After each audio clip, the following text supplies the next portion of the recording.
Bonjour, bonsoir à toutes et à tous. Partout vous allez nous regarder au travers de ces vidéos.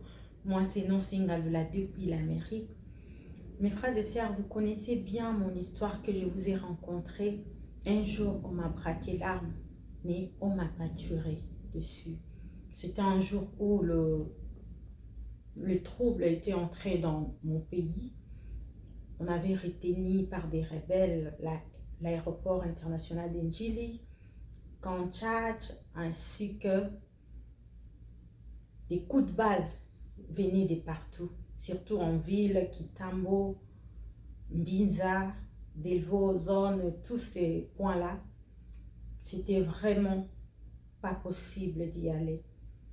Mais Dieu, dans son amour, il m'a épargné ces jours-là. Il y a eu beaucoup de gens qui ont été tués ces jours-là. Des personnes qui priaient, des personnes qui connaissaient Dieu, des personnes qui savaient comment adorer Dieu. Mais ces jours-là, ils sont partis. Pour dire que la vie et la mort, c'est Dieu qui peut en décider. Pour que tu vives ou pour que tu partes. Mais je connais une chose qui est vraie.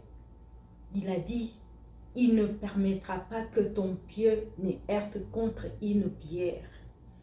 C'est vraiment ça, ce qu'il a fait dans ma vie ces jours-là.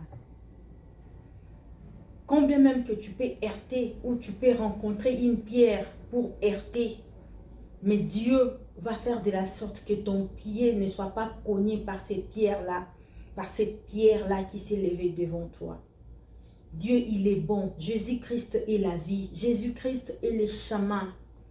C'est lui qui peut mieux protéger. Moi, je me demande si quelqu'un n'a pas beaucoup d'argent ou quelqu'un n'a pas la stabilité, n'a pas un bon travail, il cherche Dieu. Et lorsque tu as un bon travail, la stabilité commence à revenir. Tu cours derrière des protections humaines. Mais qui vous a trompé comme ça? Pendant que tu avais rien, pendant que tu t'es débrouillé pour s'en sortir, tu cherchais Dieu, tu implorais la grâce de Dieu dans ta vie, dans ta famille. Et jusqu'à ce que Dieu a usé de bonté envers vous, il vous a fait du bien, il vous a assisté. Et ensuite, vous courez derrière des protections humaines pour toucher au fétiche. Pour prendre, oh non, ce n'est pas le fétiche, mais c'est seulement pour la protection de mes biens. C'est pour la protection de mes enfants. Mais où est-ce que vous allez avec ça? Si Dieu qui vous a gardé pendant que vous n'avez rien, c'est à toi de fournir des efforts. Est-ce que pendant que tu as des choses à manger ou dans la voiture, des maisons, tu accordes encore le temps au Saint-Esprit comme tu le faisais auparavant?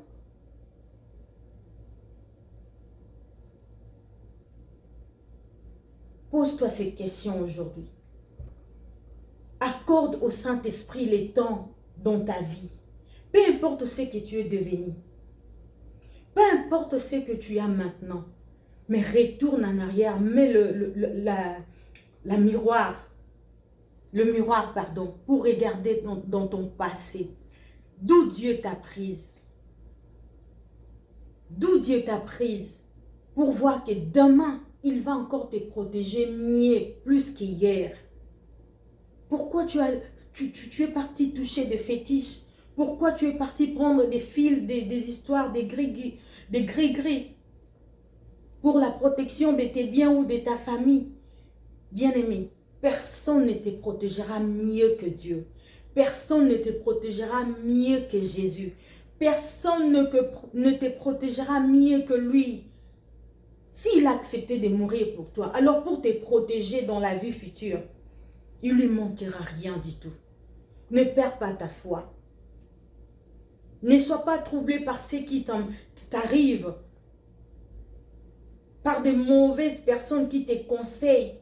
Tu vois, dans des niveaux où tu es arrivé, le poste qu'on t'a donné, ça demande toujours qu'il y ait une protection humaine.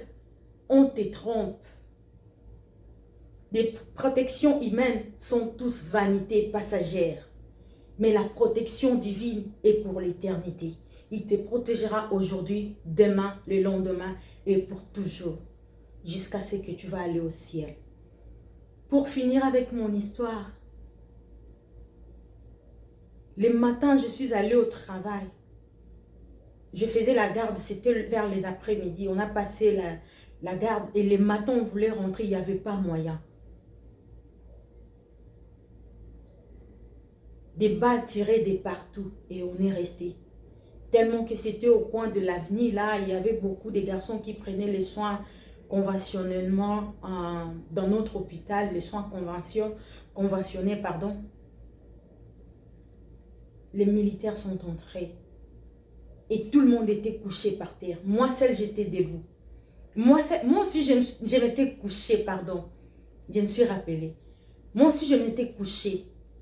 Mais il y a une chose qui est vraie. J'avais rêvé, avant que ce jour arrive, j'avais eu un songe que les balles tiraient de partout, mais une voix me disait qu'il y a le désordre dans le pays où je suis née, en République démocratique du Congo, en Kinshasa. Il y a des balles qui se tiraient de partout et une voix me disait, toi couche-toi, toi tu n'es pas encore morte, couche-toi seulement comme ça. Il y avait plein de monde qui était massacré autour de moi. Et une voix me dit que toi ne bouge pas. Si tu essaies seulement de bouger, on le saura que tu es vivant et puis on va te tuer. Donc couche-toi comme ça jusqu'à ce que de balles finiront par, des gens finiront par cesser, quoi. Les balles finiront par cesser. Et j'étais là, je me suis réveillée. Guerre dans mon pays, jusqu'au capital, je n'arrive pas, je ne crois pas, ça ne sera pas bon, ça ne sera pas vrai. Peut-être ce sont de pensées. Mais j'ai prié un peu. J'ai dit seulement gloire à Dieu parce que tu as révélé cela et cela n'aura pas lieu dans ma vie parce que moi je suis née pour vivre et pour ta gloire. Je priais seulement une courte prière et je me suis endormie. Et lorsque ce jour arrive, j'étais couchée par terre. Je vous dis, 1 minute avant la mort, tu n'auras pas le mot à dire. Tu n'auras pas la prière à faire devant Dieu. Tu n'auras pas l'intercession à faire, ni une chanson va monter dans ta tête pour dire que non, maintenant je vais commencer à prier parce qu'on veut me tuer. Tu n'auras même pas l'idée de toutes ces choses-là. Et toi-même, tu ne vas pas comprendre. Tu seras comme ça stupéfait. Tu n'arrives pas à voir, à imaginer ce que tu es en train de voir. C'est quoi au juste? Tu n'as pas de pensée en toi. Juste tu es là, stupéfait. Mes frères et sœurs, jusqu'à ce que, lorsque je suis couchée par terre avec tous les garçons et les filles, les malades et moi, l'infirmière et mon amie infirmière aussi, Viviane, que j'ai saluée aussi, à l'hôpital Obed à Kitambo, vers l'avenue où il y a refuge, au coin de l'avenue refuge. Et un esprit m'a dit seulement, toi tu ne peux pas mourir comme un cadavre, un cancré là comme ça. Et notre apôtre Jean-Baptiste Soumbé là, nous disait toujours, nous faisait ces genres de prières, vous n'allez pas mourir, vous allez vivre, vous n'allez pas mourir comme un cafard, vous allez vivre la vie, la vie, la vie. Donc, il déclarait que la vie, et je n'ai jamais assisté à ces genres de prières comme cela auparavant. Et j'avais beaucoup aimé. Et jusqu'à ce que je me suis sursautée, je me réveille. Je me lève, pardon. Je me lève directement, je mets les mains à l'air. Parce que là où on était caché, on avait la possibilité, tellement qu'il y avait de planches, comment on appelle ça, des chevreaux, en quelque sorte. Des chevreaux, j'avais la possibilité de voir dans de petites couloirs là, entre les dés qui se séparaient. On avait la possibilité de voir des gens qui sont à l'extérieur, mais ils ne pouvaient pas nous voir.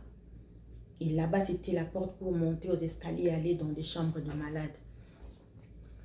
Et je voyais le militaire entrer, 3 militaires. bien blindé avec des mitraillettes et l'armée comme ça à plus d'1 mètre. Je me suis relevée, pardon. Je me suis relevée et directement j'ai eu l'intention de mettre comme ça, l'idée de mettre comme ça, comme on va dans des films. Lorsque je mis comme ça, directement, il m'a braqué l'arme. Et ici, c'est quoi? Moi, je lui ai dit, ici, c'est l'hôpital, papa. Ici, c'est l'hôpital. Et ici, c'est l'hôpital. Qu'est-ce qui prouve que c'est l'hôpital? Tellement qu'il n'y avait pas des écrits par-ci, par-là, pour signifier que c'était vraiment l'hôpital. Mais il y avait au moins des malades au-dessus, des gens qui se faisaient perfuser et coucher au lit. Directement, j'avais déjà changé des habits parce qu'on devait rentrer ces matins-là. Et je lui ai dit, papa, c'est l'hôpital. Et il n'a pas cru à moi. Il a demandé l'un de ses agents, monte là-bas. Le Moura, je vous dis, les soldats de la garde républicaine. Parce que ces jours-là, c'était vraiment catastrophe. Il n'y avait pas moyen de rentrer. Et moi, je lui ai dit, c'est l'hôpital. Qu'est-ce qui prouve que c'est l'hôpital? Je lui ai dit, il y a des malades au-dessus. Et heureusement qu'il n'était pas venu tout près là où moi j'étais. Parce qu'il y avait des fiches des malades. Mais des gens qui étaient couchés par terre. Il n'allait pas croire que c'est vraiment l'hôpital. Mais comment les garçons là, c'était des malades. Mais vous connaissez le genre de sécurité de Delta. Ils sont un peu costauds. Ils sont vraiment des athlètes. Il allait voir comme si c'était des Koulouna ou des gangsters. Je n'arrive même pas à imaginer sur ce point-là. Parce qu'il n'allait pas me croire jusqu'à la fin s'ils étaient approchés vers moi. Et il a envoyé ses militaires, l'un d'eux. Ils étaient au nombre de 3. Les 2 sont restés avec moi. La première m'a braqué l'arme. Il a envoyé la 2e personne de monter au-dessus, d'aller surveiller. Et 3e personne était là, derrière lui. Et on était là. Mes frères et sœurs. Braqués seulement comme ça. Et moi, j'étais aussi comme ça. On attendait la personne qui était montée au-dessus, vérifier s'il y a de malades pour annoncer à son chef.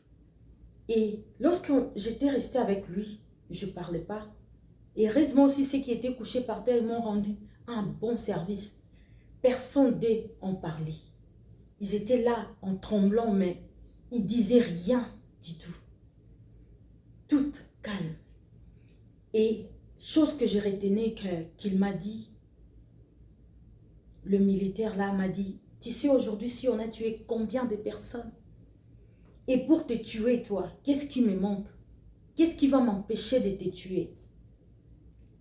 Parce qu'aujourd'hui, on a tué beaucoup de gens. Mais je sais une chose, ce qui lui a empêché de me tuer dessus, c'était Sabaoth, El Elyon, les dieux puissants, Jéhovah Hamashia. C'est lui qui a les derniers mots pour ta vie. C'est lui qui ne permettra pas que ton pied ne heurte contre une pierre. Même si tu rencontres une montagne devant toi, ces montagnes-là ne vont pas t'arrêter. Parce qu'il y a un Dieu qui est plus que de montagnes. Il y a un Dieu qui est plus fort que toutes les épreuves de la vie. Toutes les difficultés que tu peux rencontrer dans la vie. Il y a un Dieu qui répond. Il y a un Dieu qui bénit. Il y a un Dieu qui protège. Il y a un Dieu qui garde. Il y a un Dieu qui sait conserver la vie, mes frères et sœurs. Et il disait cela. Moi, je lui regardais seulement. Je n'avais pas de prière dans mon cœur. Je ne faisais rien. Je lui regardais seulement comme ça. J'ai tremblé. Je ne priais pas, je vous rassure. Je peux même te tuer. Toi, tu crois quoi? Qu'est-ce que tu crois? Mais c'est qu'à papa, il parlait en lingala. Oyebiso, il le tobomi combien de personnes? Ne c'est pas pesé un solo. Ah, et batamabe, bazateza hôpital. Et lorsque l'autre là est descendu, chef, a lobby à solo, les affres mon hôpital, ba malade, bazalikolo. a quitté ses armes. Il lui a dit que c'est vrai, il y a de malades au-dessus. Après, il a fait descendre son arme. Chose que j'ai retenue encore, il m'a dit, fermez la porte, nous partons. Mais on ne sait jamais quel groupe va passer après nous. Peut-être, et ils ne vont pas t'écouter. Moi, je t'ai écouté. Mais peut-être, et ils ne vont pas t'écouter. On ne sait pas qu'est-ce qui va arriver. Donc, mettez le crochet dans votre porte. Ne sortez pas dehors. Alobi boepon en répétant na lingala. Ngana yo kelio. Tondimeli bino. Toleki. Mais ba groupe mon sous ce qu'on a sima. Peut-être besoin tant ya yo kaote. Pour te dire que peut-être au tirer au katan à Monica moutou boa tirer. A yo explication te. Mais moi na yo kio. Boka na porte bocha crochet bocha cadenas. Et rester dans la paix. Ils sont partis. Je plairais au-dedans de moi. Je plairais comme ça, des larmes coulées. J'étais inconsolable. Je n'arrivais pas à imaginer que non, je viens de frôler la mort. Quand bien même que c'était vrai, moi-même, j'étais encore restée stupéfaite, étonnée, en larmes. J'ai dit, mais qui suis-je pour qu'on puisse me garder comme ça? Ça, ce n'est que Dieu qui peut faire ça. Ce n'est que Dieu qui peut protéger comme ça. Ce n'est que Dieu qui peut garder comme ça. Mes frères et sœurs, tout banganzami. En vraie protection, c'est Dieu. C'est Dieu qui peut mieux protéger, mon frère, ma sœur. Peu importe ce que tu as, peu importe là où tu es. À ce moment-là, je ne savais pas que, comme je parte au garde comme ça, demain là, on va me braquer. Je ne savais pas, je vous dis. Et si je savais, je n'allais même pas aller. J'allais fuir le travail ces jours-là. Mais comme Dieu sait tout, il voit tout et il sait comment il peut te protéger. Et ces jours-là, il m'a gardé en vie. Il m'a protégé contre toutes ces personnes-là, des militaires. Et ce n'était pas leur faute, parce qu'ils ont dans l'obligation de protéger le pays. Et on les a dit que les rebelles sont entrés. Ils ont pris l'aéroport, ils ont pris la RTNC. Donc, ils faisaient le patrouille, en fait. Le contrôle de savoir qu'est-ce qui se passe dans le pays. Où sont ces gens-là qui ont pris l'aéroport? Mais ils ne voulaient pas voir des gens en troupement ou dans des avenues. Tout le monde était resté dans la maison. Vers Kitambo, Ville, Gombe, Nkaliema et tout. Ils n'avaient même pas l'idée que hier, c'était dans le calme. Peut-être d'autres personnes, ils étaient partis au travail. Et ils don't care about that. Ça leur dit absolument rien. Et ils veulent assumer sur ce qui se passe maintenant. Mais Dieu sait. Quand tu pars au travail, quand tu rentres, quand tu sors, quand tu marches, même les enfants qui restent à la maison, Dieu sait comment les protéger, mes frères et sœurs. Confiez-vous à l'Éternel. Trust in God. Put your eyes in God, in Jesus Christ.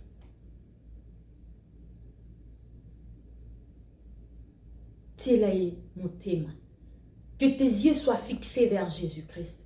Que tes yeux soient fixés vers celui qui protège mieux, celui qui garde mieux.